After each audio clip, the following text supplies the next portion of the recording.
Allez, salut Arnaud.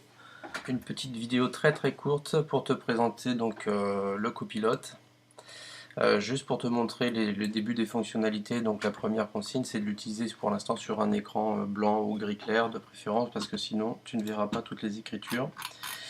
Donc en préambule, il te faut régler correctement ton expert. Donc tu vas aller dans les outils options.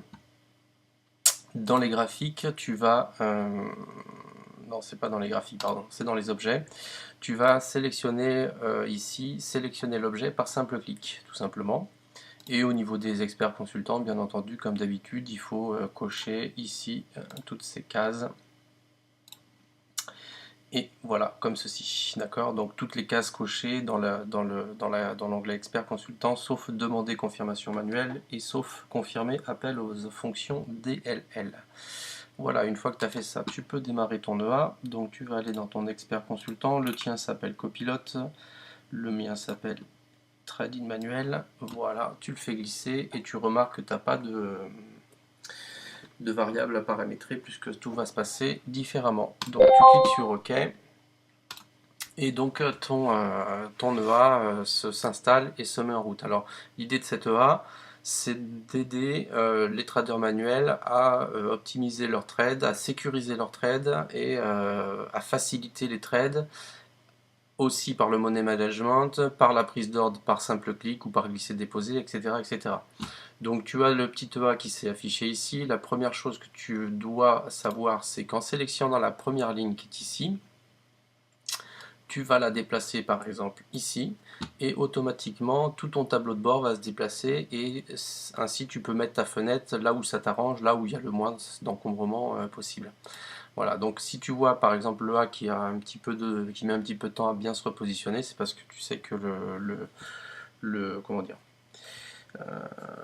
le A se remet à jour à chaque tick, et donc si entre deux ticks il se passe 5 secondes, et ben pendant 5 secondes on va avoir un petit truc. Voilà, donc en fait juste une vidéo très rapide pour pas t'expliquer l'ensemble de l'EA, mais pour que tu commences à pouvoir l'utiliser tranquillement. Tu as trois couleurs prédominantes, enfin deux exactement, tu as du vert prédominant et du bleu. Donc le vert, il faut que tu saches que c'est des boutons que tu peux sélectionner et ensuite déplacer. Donc là par exemple si je déplace mon bouton buy, et ben automatiquement j'ai un buy qui s'est balancé sur mon trade, tout simplement. Ok. Donc, par exemple, je prends mon bouton sell et je déplace mon bouton sell et j'ai un ordre sell qui s'est mis en route automatiquement. Ok. Ensuite, tu as tous les boutons bleus, toutes les cases bleues. Alors, des fois, c'est un petit peu difficile à les sélectionner, mais c'est une question d'habitude à prendre. Par exemple, tu peux définir ta variable, ta moyenne mobile. Par défaut, c'est une 34. Si tu veux une moyenne mobile 55, tu sélectionnes moyenne mobile 55. Tu vas dans texte surtout, tu marques 55 à la place de truc, tu valides sur OK et ta moyenne mobile sera basée maintenant sur 55. Tu peux modifier la méthode de la moyenne mobile et l'appliquer à aussi, etc., etc. Tu as quatre indicateurs comme ça que tu peux paramétrer.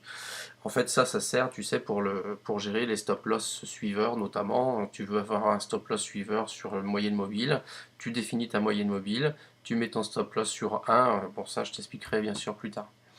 Alors, la deuxième partie, alors ce que je vais faire, peut-être, je vais, hop,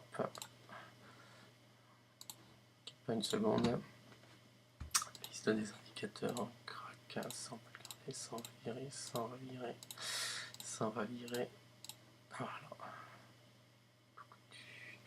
Et ça aussi on va virer. Voilà, comme ça il nous reste vraiment que l'indicateur. Ok, que le A, pardon.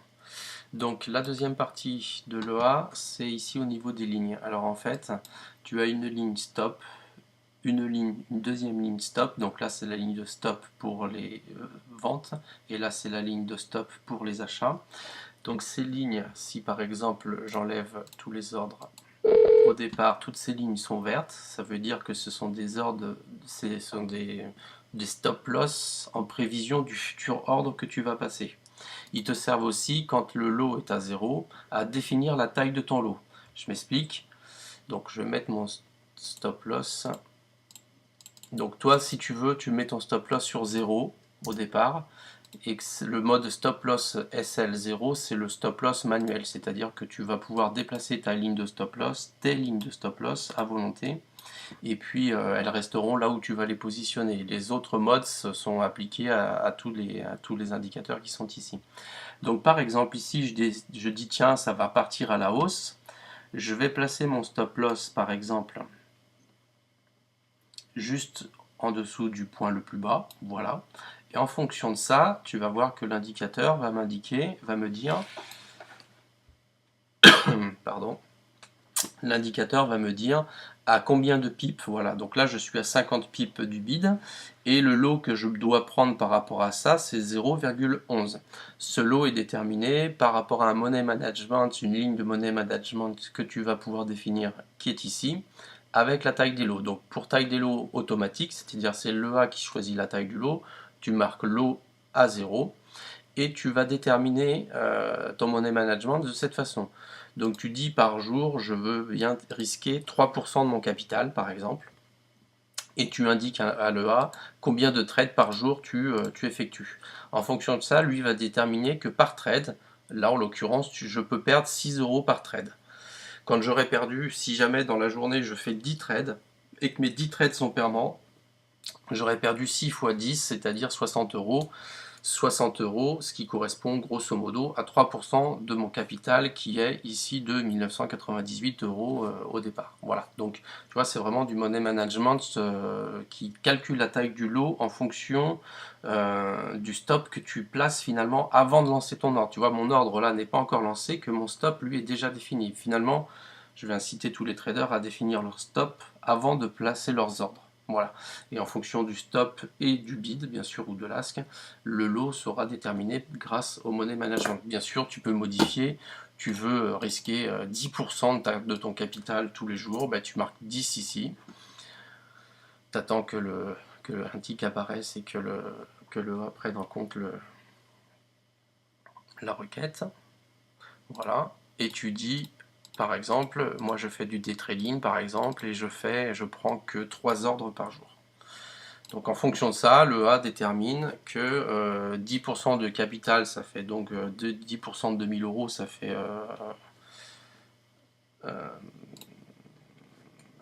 ça fait 200. Donc j'ai 3 trades, grosso modo, il va me dire que par trade, je peux perdre 71, 60, 70 euros, grosso modo. Dès qu'il y a un tick qui va réapparaître, le A va m'indiquer tout ça. Voilà, trade 20 euros, 67 euros par trade. Donc là, tu vois, rien que le fait d'avoir changé ça, sans changer mon stop, le lot qui était à 0,10 ou 0, je sais plus combien, maintenant il est passé à 1,18.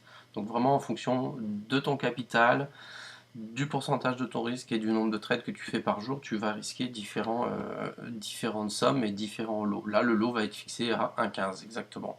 Et puis, je vais lancer par exemple mon buy. Tac. Alors là, le buy ne marche pas.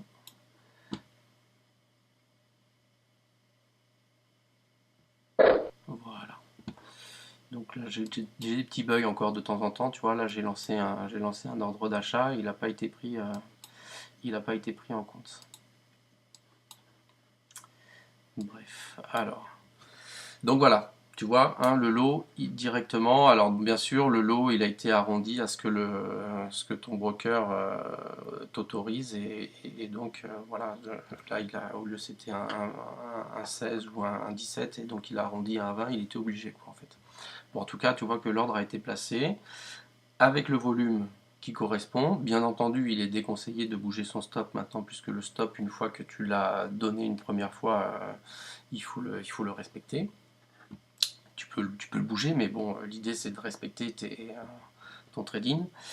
Et ben voilà, hein, l'ordre il est passé. Maintenant, si tu veux le fermer, tu as toute la ligne ici close pour fermer les ordres, ou tu peux le fermer manuellement en double-cliquant ici, etc., etc. Voilà pour une première approche de ton trading. Ici, tu verras, toi, sur ta ligne de ask, tu n'auras pas ce chiffre qui sera marqué. Tu verras en attente avec le temps restant pour la bougie. Et voilà. Voilà pour une première approche pour ce nouveau EA qui s'appelle donc Copilot et que surtout je te demande de bien le garder précieusement parce que je veux le commercialiser et une fois qu'il sera bien sûr finalisé. Bonne soirée à toi et puis à bientôt. Ciao ciao.